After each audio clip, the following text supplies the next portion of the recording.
do Senhor, o grande e terrível dia do Senhor.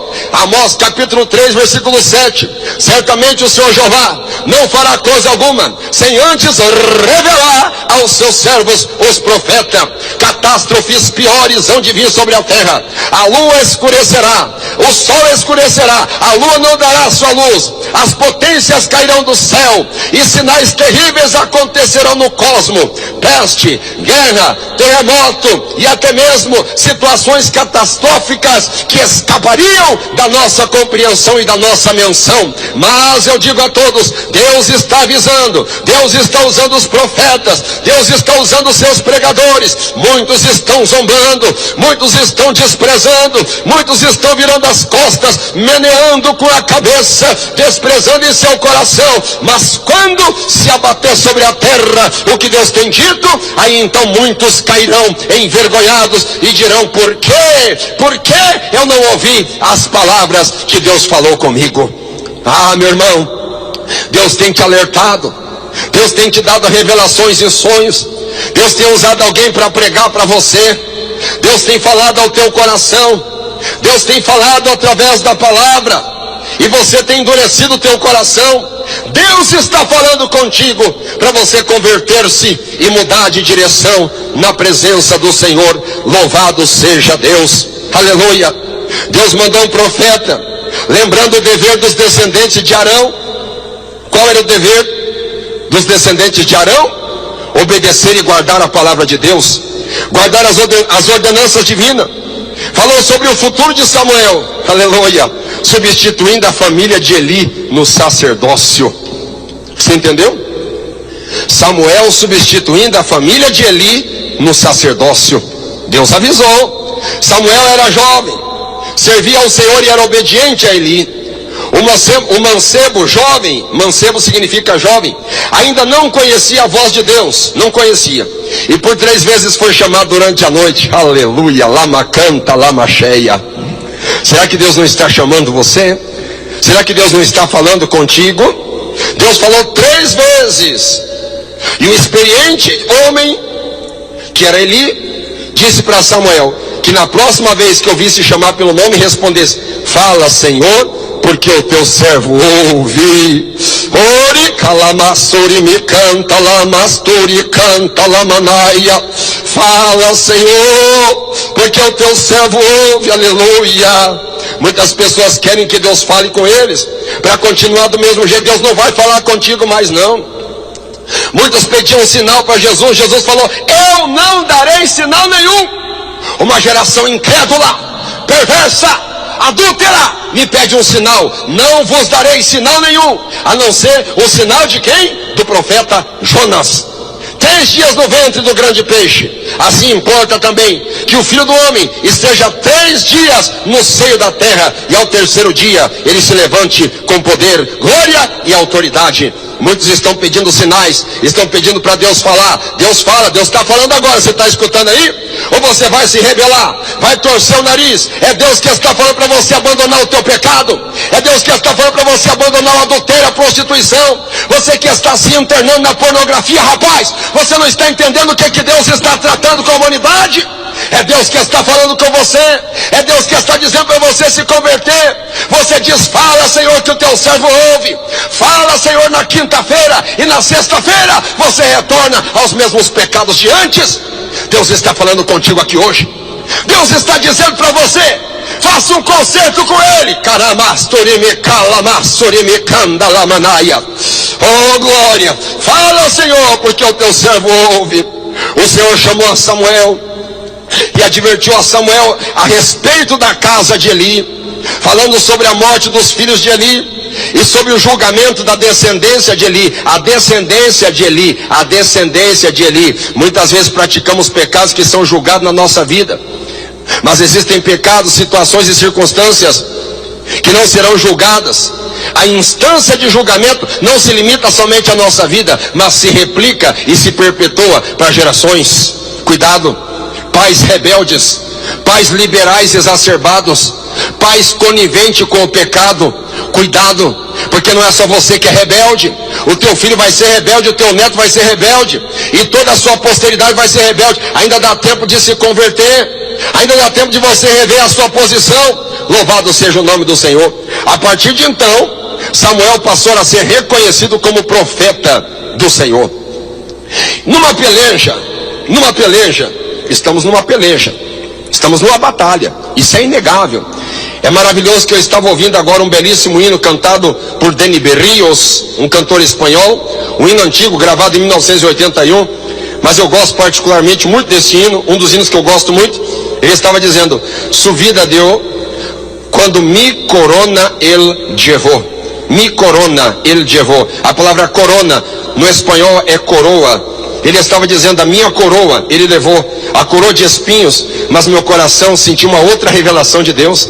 Isaías 53, o Senhor Jesus levou o meu corona, o Senhor Jesus levou o teu corona, o Senhor Jesus levou o corona de todos que estão ouvindo esta transmissão agora.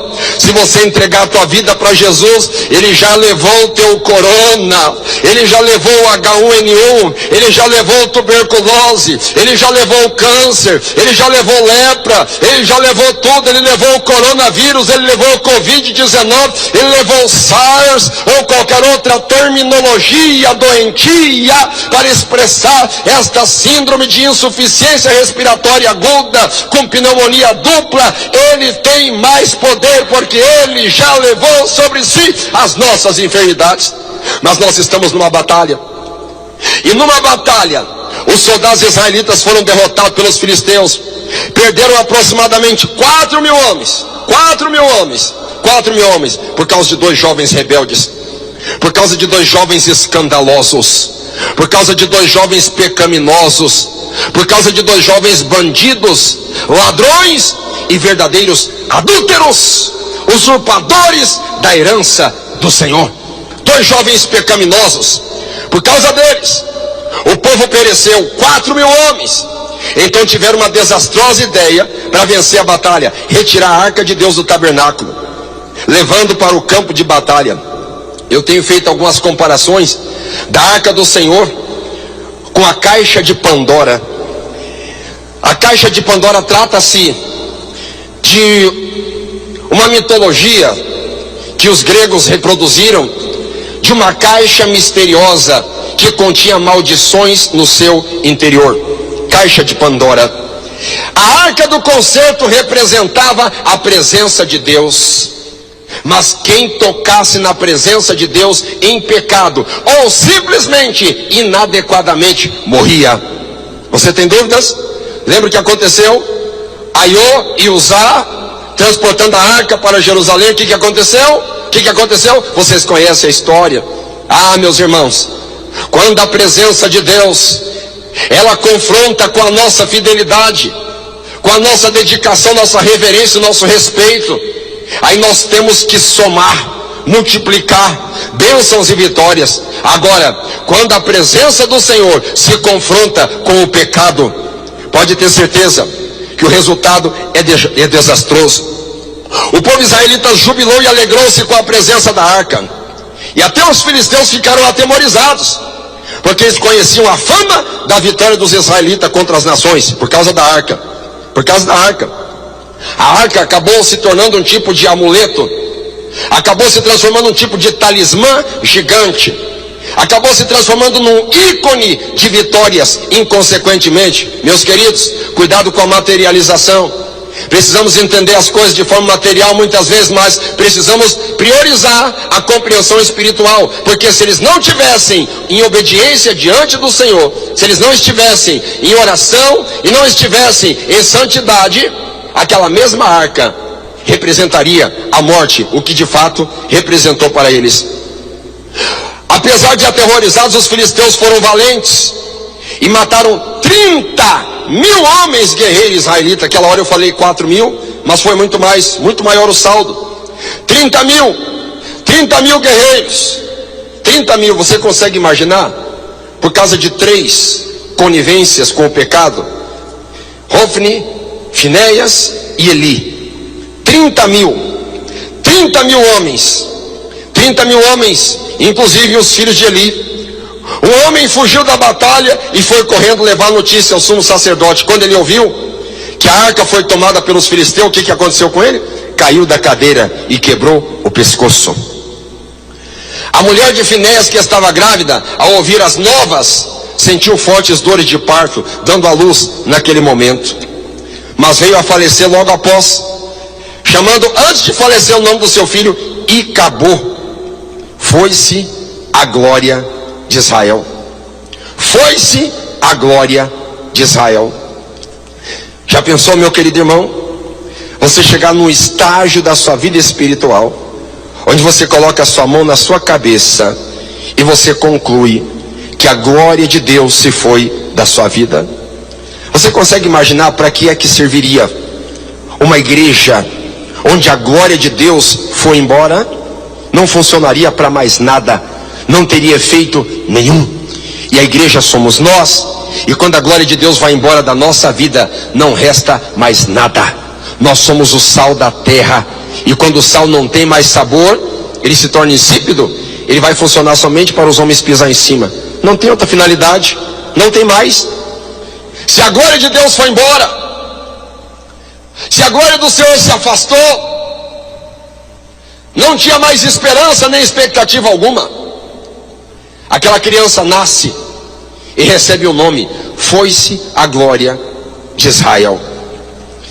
Eu poderia ficar triste e finalizar essa lição e sendo realista. Os economistas estão fazendo seus pronunciamentos da forma mais sisuda possível. Os sanitaristas, os infectologistas, os médicos pneumologistas estão fazendo declarações polêmicas, mas declarações verdadeiras, sisudas, que não finalizam com boas notícias nem esperança. Eu poderia finalizar, mas graças a Deus, que Deus levantou Samuel, não se esqueceu do seu povo, e a glória voltou para Israel. Você consegue dar um glória a Deus aí na tua casa? Dá um glória a Deus aí. Sobrou algum glória a Deus aí? Dá um glória a Deus aí. O povo padeceu por um período de 20 anos e já não aguentava mais o sofrimento. Samuel levantou-se como líder e ordenou que abandonassem os deuses aos quais estavam servindo. E a nação israelita necessitava largar o pecado da idolatria, que Deus odeia. Deus